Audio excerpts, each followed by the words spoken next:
Welcome back to Silver Thread Sewing. I'm Diane. This is Friday Sews. So welcome back to my sewing room.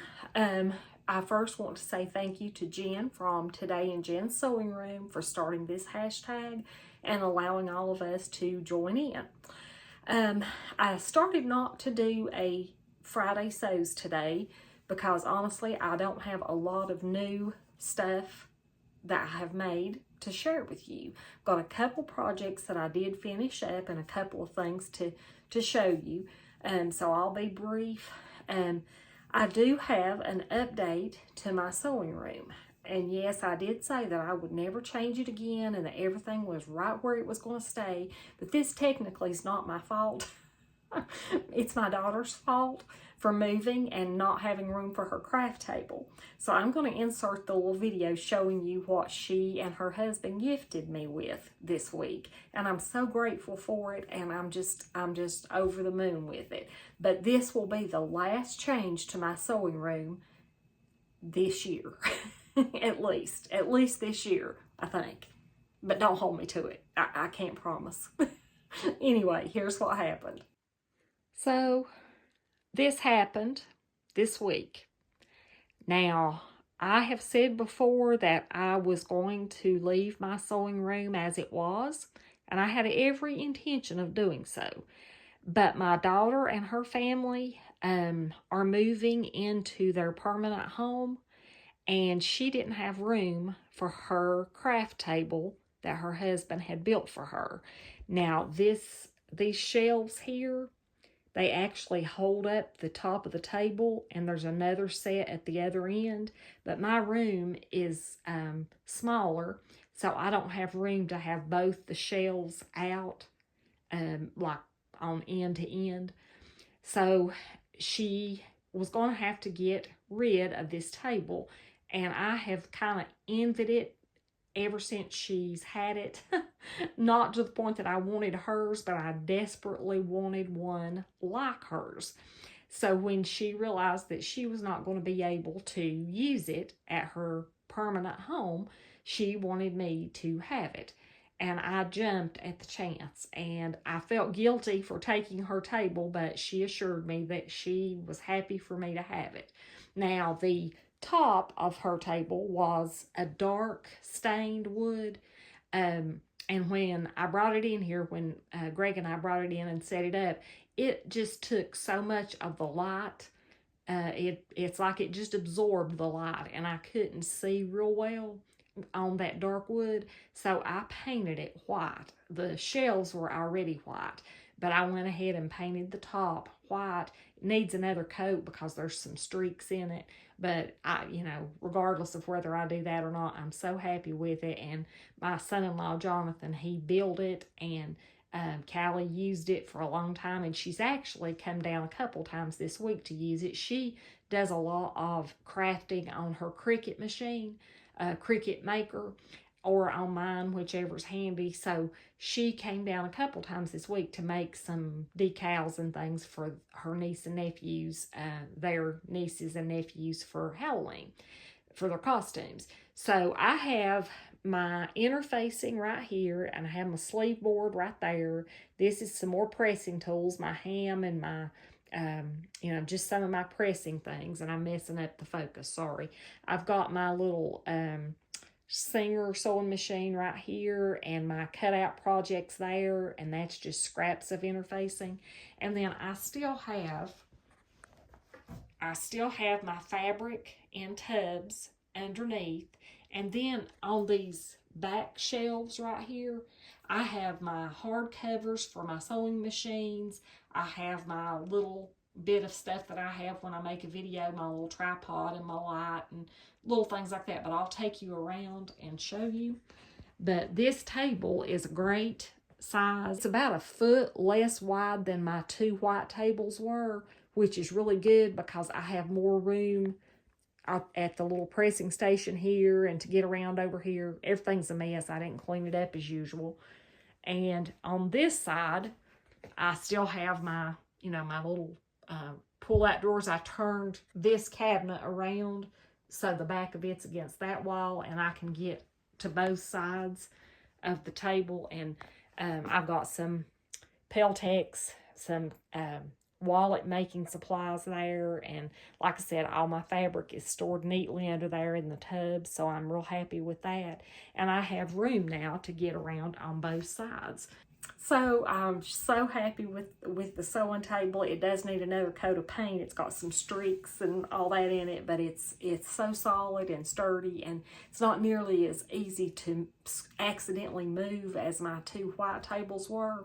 So my husband is going to use one of them up in his garage, kind of just to set over to the side to put stuff on, and then the other one we're just going to keep down here in case we need it, maybe if we have a cookout or something in the summer. But they will be used. We're not going to destroy them or get rid of them or anything, but this is still her table technically. I told her I didn't want to say it was mine, just because she was so happy when her husband built it for her. So I have put the buttons on my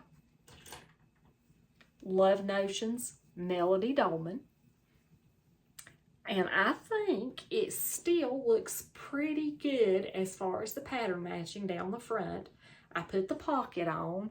Now, I just tried to match it up and down. I didn't try to match it side to side like these stripes going this way. They don't match up, but I think pretty much up and down they do. And then the buttons, I didn't have enough buttons of one exact kind and color, but I did have several blue buttons. So all the buttons are a little different.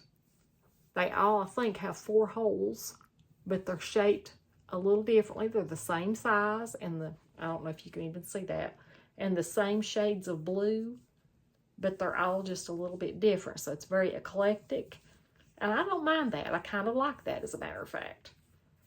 I can't get them to where you can see them very well, but maybe you can see them better at a distance. But anyway, I did finish my shirt, and it fits, and I'll put a picture in of me wearing it. It is a little bit big under the armhole, so I might need to raise the armhole a little bit, because it is, you know, it's a dolman sleeve, of course, but it is just a little bit big on me. It needs to be brought up just maybe an inch or two. So I'm not sure how much to do that or what to do, since it is a dolman sleeve, but I think probably just raising this up, maybe pin it out and measure, and raising that up might work. Okay, so the only other thing that I have sewn garment wise,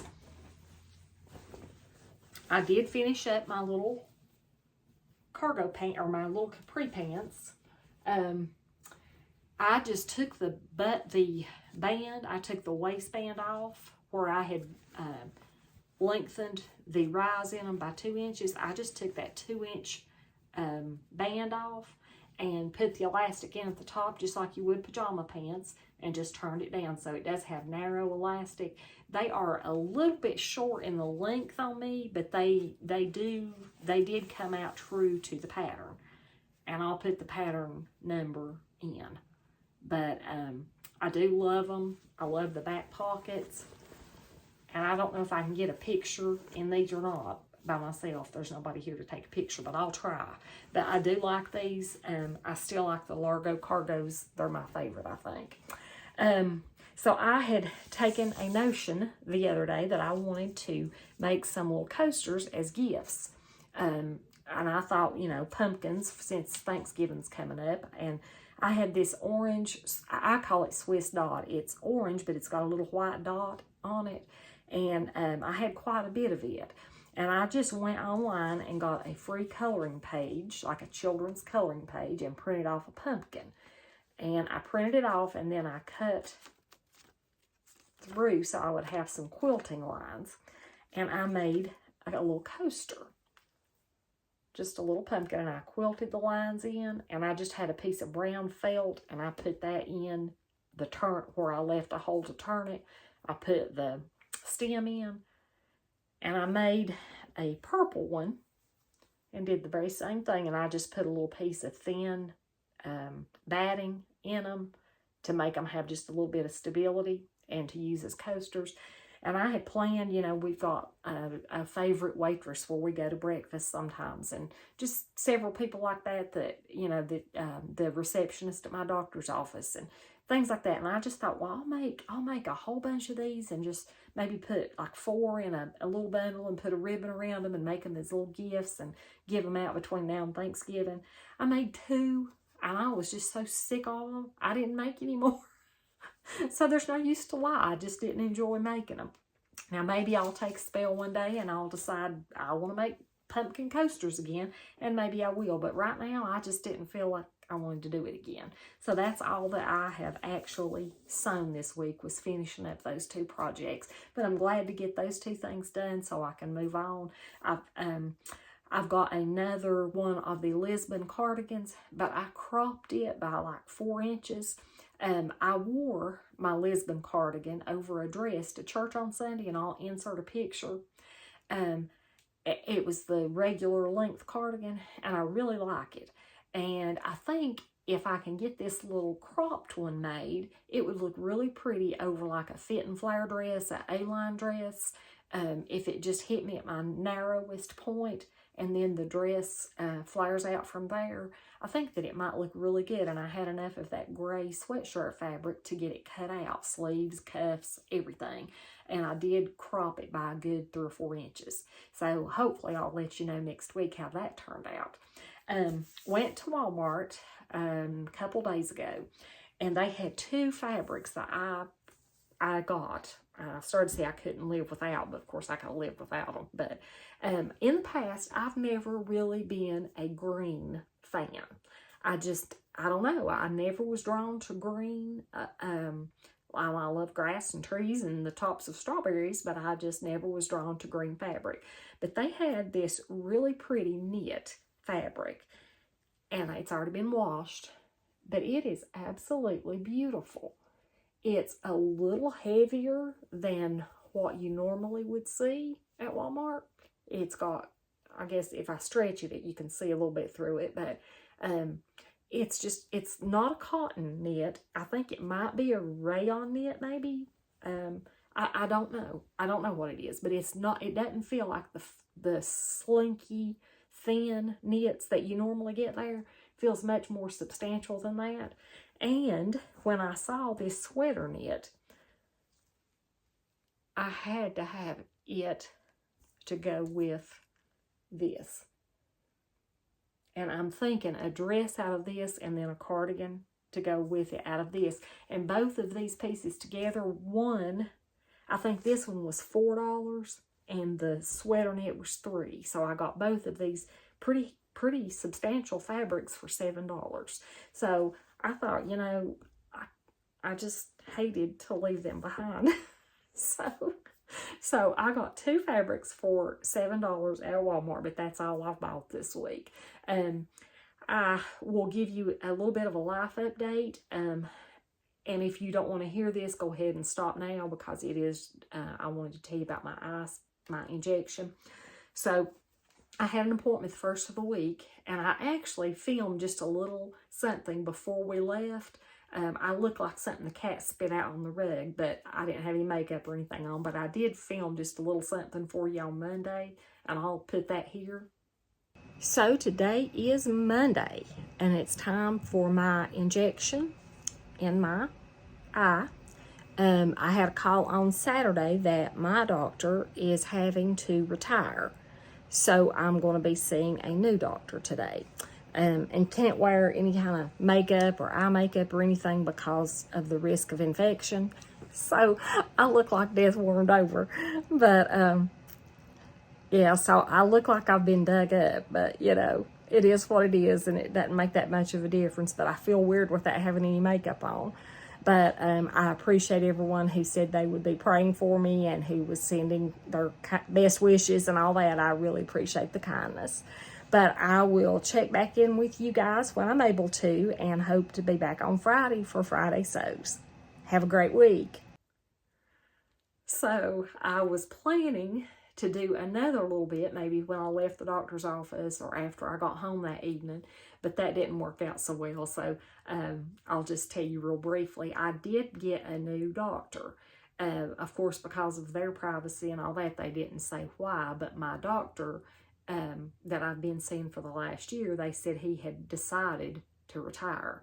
I don't know if he got sick, if he had an accident, I don't know, but he never let me go more than 6 weeks between injections. Now, it had been 11 weeks because they were having trouble getting me rescheduled. So, because they had such a backlog, I guess. So, I now have a young lady who is my doctor. She's very, very personable and seems smart and all that. But she is of the thought that just having a little more fluid over this 11 weeks is okay, and that we need to probably, instead of doing them every 6 weeks, do the shots every 10 weeks. And I probably will be fine. And I'm a little upset about that, if I'm honest, a little anxious about that, because my other doctor wanted to get the swelling and the fluid and all that to go down, hoping that maybe my vision would improve and certainly that we could keep it from worsening. And I could tell over that 11 weeks that I've had some changes and not for the better. But I had only had a small increase in fluid, she said, and so she thinks that it's better to put them off and do them farther apart, so I don't go back for 10 weeks. And I'm just really afraid that that's going to make my vision get worse.